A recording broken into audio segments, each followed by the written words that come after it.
Francisco, trovador de mi pueblo, hoy perseguido por servir al Señor. Comienza Francisco y Clara, Camino de Misericordia, un programa dirigido por Fray Juan José Rodríguez. A la dama pobreza, para poder estar más cerca de Dios. Yo, Clara.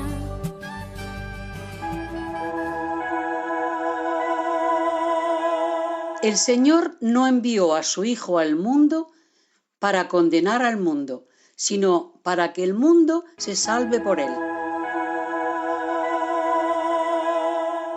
Un saludo fraterno de paz y bien, hermanos. San Francisco transforma la violencia en mansedumbre y nos invita a ser valientes para buscar la voluntad de Dios y reparar el mundo desde la fraternidad con toda la creación. Santa Clara, por otra parte, abraza la pobreza como gracia para ser co-creadora con Dios, igual a los más débiles, y hermana universal de todos los hombres en medio de las crisis de nuestro mundo. Recurramos una vez más a la palabra del Señor, que ella esclarezca nuestro deseo de servir y seguir al Señor.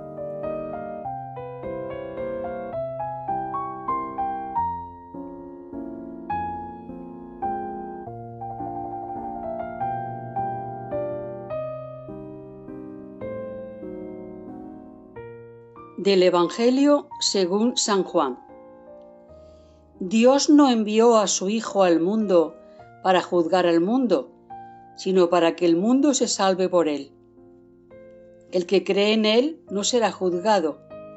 El que no cree ya está juzgado, porque no ha creído en el nombre del Hijo de Dios.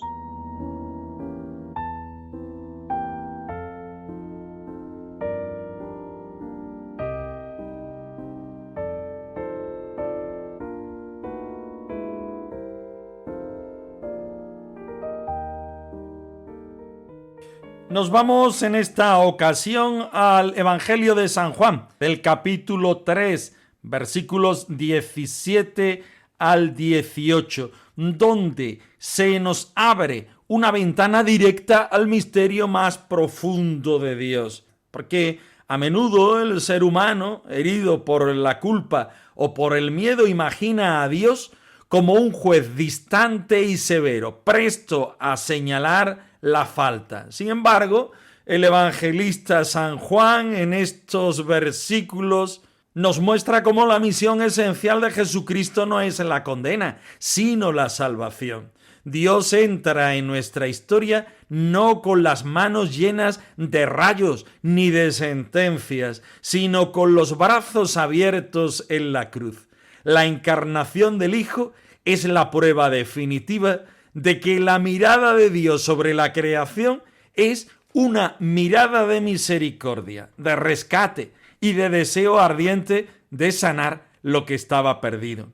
Creer en el Hijo no significa simplemente asentir con la cabeza a una serie de verdades abstractas. Significa confiar la propia vida a su persona y dejarse amar por Él.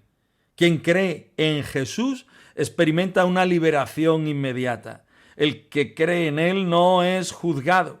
La fe nos sitúa bajo el manto de gracia donde el miedo al castigo queda vencido por la certeza del perdón y de la misericordia. Al abrazar la luz de Cristo, nuestra existencia se llena de paz porque descubrimos que nuestro destino no es la perdición, sino la comunión eterna con Dios que nos dio la vida. El versículo 18 aborda con dolor la realidad de quien no cree. Es fundamental comprender que Dios no condena activamente a nadie. Es el propio ser humano quien al cerrar la puerta a la luz elige permanecer en las sombras. El juicio no es una sentencia dictada al final, sino una consecuencia natural de rechazar el amor. Si alguien está muriendo de sed junto a un manantial y se niega a beber, no es el agua la que lo castiga, sino su propia negativa de recibir la vida.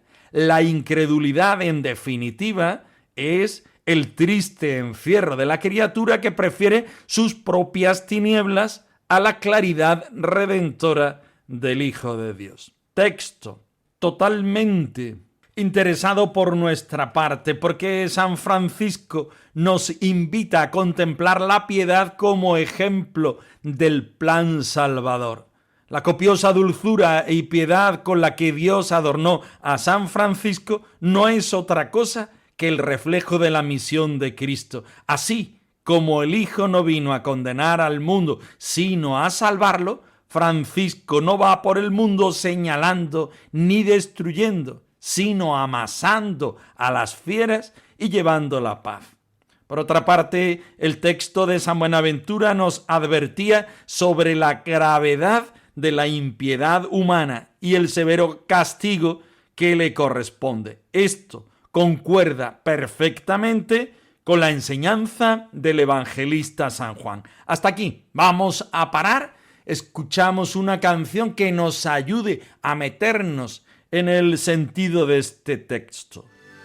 Porque de tal manera amó Dios al mundo que ha dado a su Hijo unigénito, para que todo aquel que en él cree no se pierda, mas tenga vida eterna.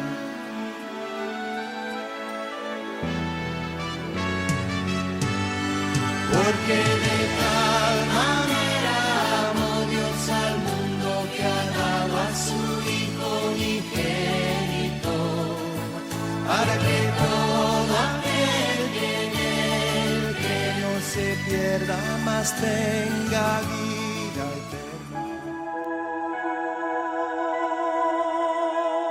San Francisco poseía una piedad de tal virtud y dulzura que hasta los animales la reconocían.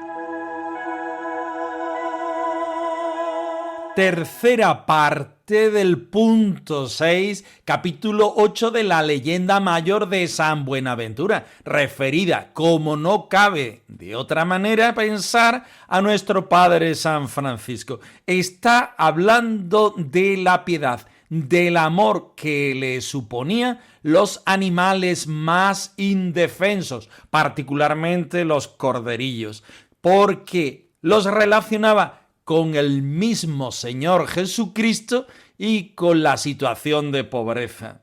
Que esta reflexión nos lleve a dar también nosotros pasos en el servicio de los más pobres e indefensos. Yo quiero ser amigo de los pobres, yo quiero estar al lado de los pobres y caminar descalzo entre los pobres.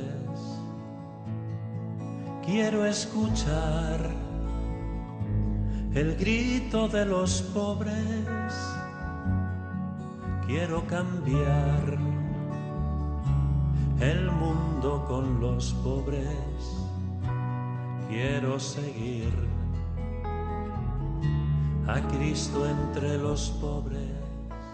Considere pues la impiedad humana, de qué forma será al fin castigada cuando con una muerte tan horrenda fue sancionada la ferocidad de una bestia.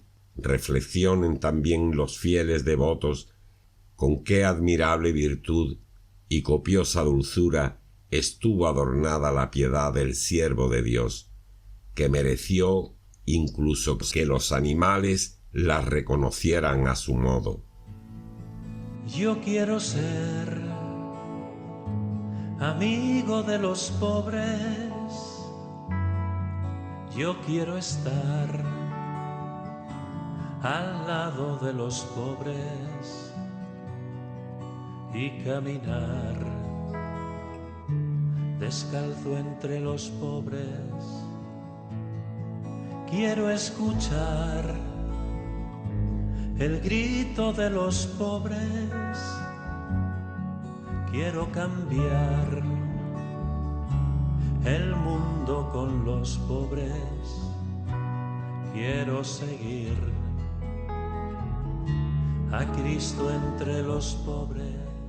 El final del punto 6 del capítulo 8 nos sitúa ante un contraste impresionante. Por una parte, el castigo de la ferocidad de aquella cerda que atacaba a las personas, y por otro, la conmovedora mansedumbre del santo de Asís, capaz de amansar a las criaturas más fieras. Al reflexionar sobre el terrible final de aquel animal, San Buenaventura, nuestro biógrafo, no busca infundirnos un miedo destructivo, sino más bien movernos a una profunda toma de conciencia sobre cómo vivimos y amamos, es decir, cómo debemos convertirnos. Podemos decir que cuando contemplamos el trágico final de una bestia destructora, San Buenaventura nos invita a mirar dentro de nosotros mismos. Aquella fiera, en definitiva, somos nosotros. Si la naturaleza sin razón sufre las consecuencias del mal, ¿cuánto mayor no será la responsabilidad del ser humano que posee entendimiento, libertad y capacidad para elegir entre el amor y la falta de amor? La falta de piedad no es simplemente una debilidad, es una desconexión con el plan de Dios que quiebra la armonía entre la creación y la persona y trae consigo su propio castigo.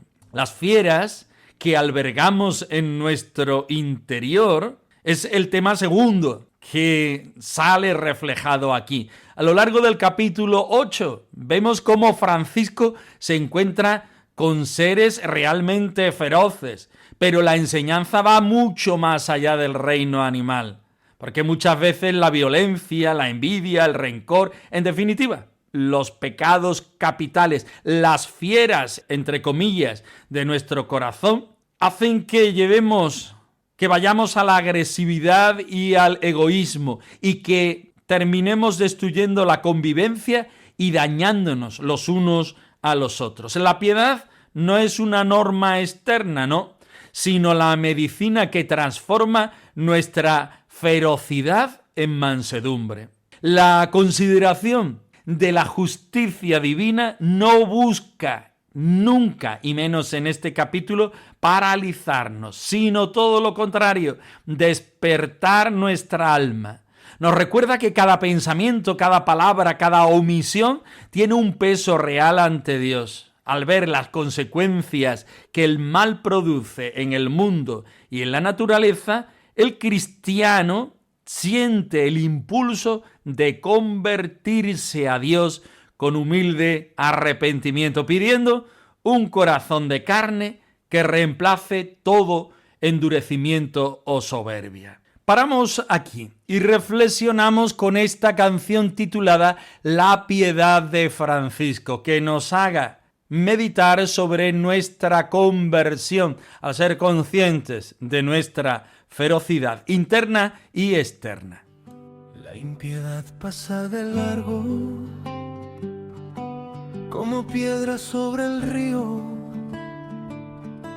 pero tú miras al pobre con un pan entre las manos y en tus ojos hay abrigo y en tu voz un cielo manso.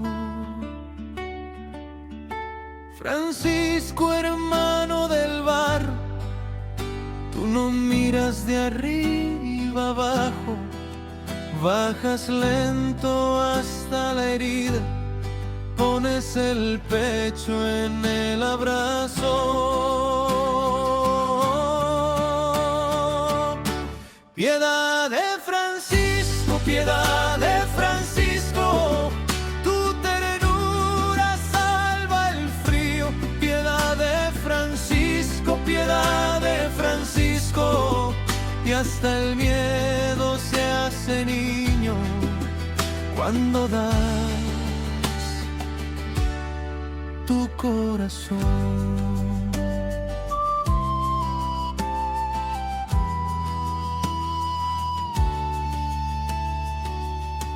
Das tu capa al que tiembla. Seguimos adelante explicando y estudiando el final del punto 6 del capítulo 8 de la Leyenda Mayor. En esta segunda parte dirigimos toda nuestra atención hacia el regalo admirable que supone la piedad de San Francisco. La mansedumbre del santo de Asís no era una cualidad puramente humana, ni tampoco un rasgo de su carácter, sino el fruto de la gracia divina tan rebosante que devolvió a la creación la paz del paraíso original. Así nos gusta llamarlo, la inocencia espiritual. La piedad como abrazo a la fraternidad universal. En la experiencia franciscana, la piedad no es solo lástima o compasión, sino un amor entrañable que reconoce a Dios en cada una de sus criaturas. San Francisco no se aproximaba a los animales con superioridad, sino con el respeto de quien ve en ellos a verdaderos hermanos. Eran hijos de Dios. Esta dulzura copiosa, que nacía de su unión interior con el Señor, rompía toda distancia y transformaba la hostilidad del entorno en un encuentro de fraternidad y paz. Pero seguimos adelante, dándonos cuenta que es tremendamente conmovedor comprobar cómo las criaturas reconocían a su modo la virtud de San Francisco. Los animales, guiados por su instinto, que no saben de engaños, percibían en Francisco la presencia transparente de la bondad de su Hacedor. Donde los hombres veían peligro o enemistad, las fieras encontraban seguridad y cariño. Este milagro revela que la verdadera autoridad sobre el mundo no se ejerce mediante el dominio, mediante la fuerza, sino a través de la humildad y del amor sin límites. Por eso, el capítulo 8 concluye dejando en nuestras manos una enseñanza viva y plenamente actual. Francisco nos demuestra una vez más que la dulzura tiene el poder de vencer cualquier violencia y que la piedad auténtica transforma nuestro mundo. Si abrimos nuestro corazón a la gracia de Dios, podemos ser también instrumentos de reconciliación en nuestras familias, en nuestras comunidades, haciendo que quienes nos rodean descubran a través de nuestras obras la infinita bondad del Creador.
Santa Clara enseña al hombre de nuestro tiempo y sociedad a dar respuestas evangélicas. Clara de Asís, habitada por la vida y el amor. Biografía de nuestra Madre Santa Clara de las Hermanas Clarisas de Salvatierra Agurain. Capítulo 14. Bien avanzado ya, donde las hermanas nos están hablando de la vida cotidiana y fraterna hoy de una manera más íntima reflexionamos acerca del ser co-creador de las hermanas en un mundo de crisis, donde ellas, por amor a Dios y a la pobreza, quieren trabajar y mostrar su servicio al Señor, a la sociedad, para equipararse con los más pobres. Estemos muy atentos. Dios bendice mi trabajo, hazlo fruto de tu bondad, que cada tarea sencilla sea un acto de tu paz. Dios bendice mi trabajo, mi fatiga y mi afán, que cada paso en el día te glorifique aún más. El trabajo, co-creadoras. Vivimos tiempos de crisis económica, social. Somos conscientes de que en este contexto donde tantas personas sufren las consecuencias del paro, tener trabajo es una bendición. También tras las puertas del monasterio sentimos la crisis, las dificultades laborales. Y como los demás, necesitamos del trabajo para subsistir. Por ello dedicamos un tiempo diario al trabajo, generalmente durante toda la mañana.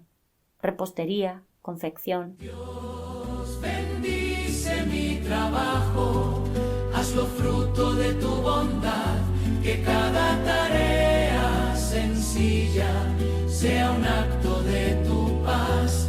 Dios bendice mi trabajo, mi fatiga y mi afán, que cada paso en el día te glorifique aún más. Santa Clara no entendió nunca la clausura como un aislamiento del mundo, sino como un corazón palpitante en el centro de la creación.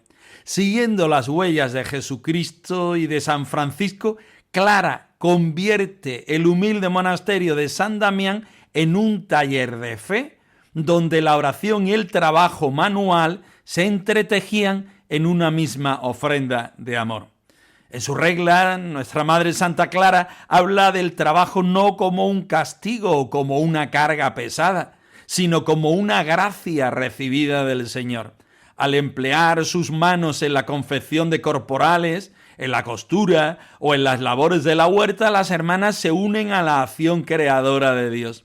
El trabajo contemplativo no busca nunca jamás la acumulación ni la vanagloria, sino todo lo contrario, es decir, transformar la materia en un acto de alabanza. De este modo, las clarisas se convierten en co-creadoras con Dios, prolongando así con su sencillez la belleza y el cuidado de la creación en medio de lo cotidiano de la vida del monasterio. Vivimos en esta época sumergidos en un contexto de pura crisis social, económica, espiritual, donde muchas personas experimentan la angustia de tener que sostenerse económicamente a diario y la incertidumbre del mañana. Así también las hermanas clarisas no quieren estar ajenas a este dolor. Ellas son plenamente conscientes de que el trabajo es una necesidad vital para subsistir. Así también ellas no quieren vivir al margen de este esfuerzo humano. Quieren sudar con su trabajo. Quieren hacer fraternidad con cada trabajador, con cada familia que lucha por salir adelante y con cada persona que sufre la precariedad laboral. Así, las tareas que se realizan dentro del monasterio, muchas de ellas relacionadas con la repostería tradicional, con la confección de vestiduras sagradas, con la artesanía, con las manualidades, son conscientemente sencillas y modestas. No buscan el prestigio ni la influencia del mundo, sino la fidelidad a la pobreza franciscana.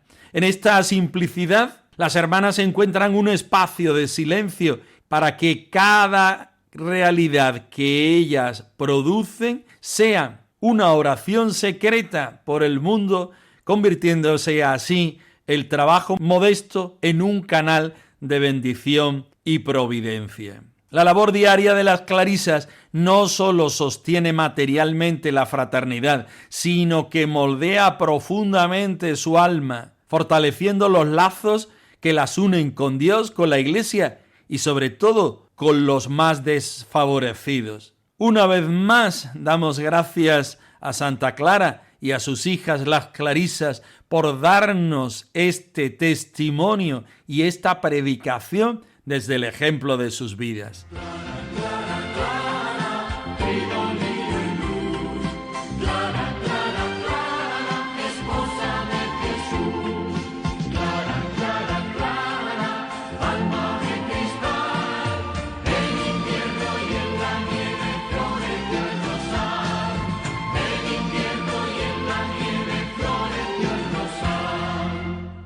Francisco y Clara @radiomaria.es. Os dejamos la dirección de nuestro correo electrónico por si queréis poneros en contacto con nosotros en algún momento. Nosotros nos despedimos no sin antes ofreceros la bendición del Señor resucitado al más puro estilo franciscano. Que el Señor os conceda la paz y el bien, hermanos. Yo, Francisco, trovador de mi pueblo, hoy perseguido por servir al Señor.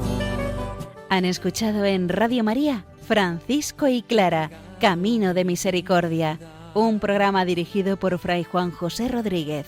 A la dama pobreza,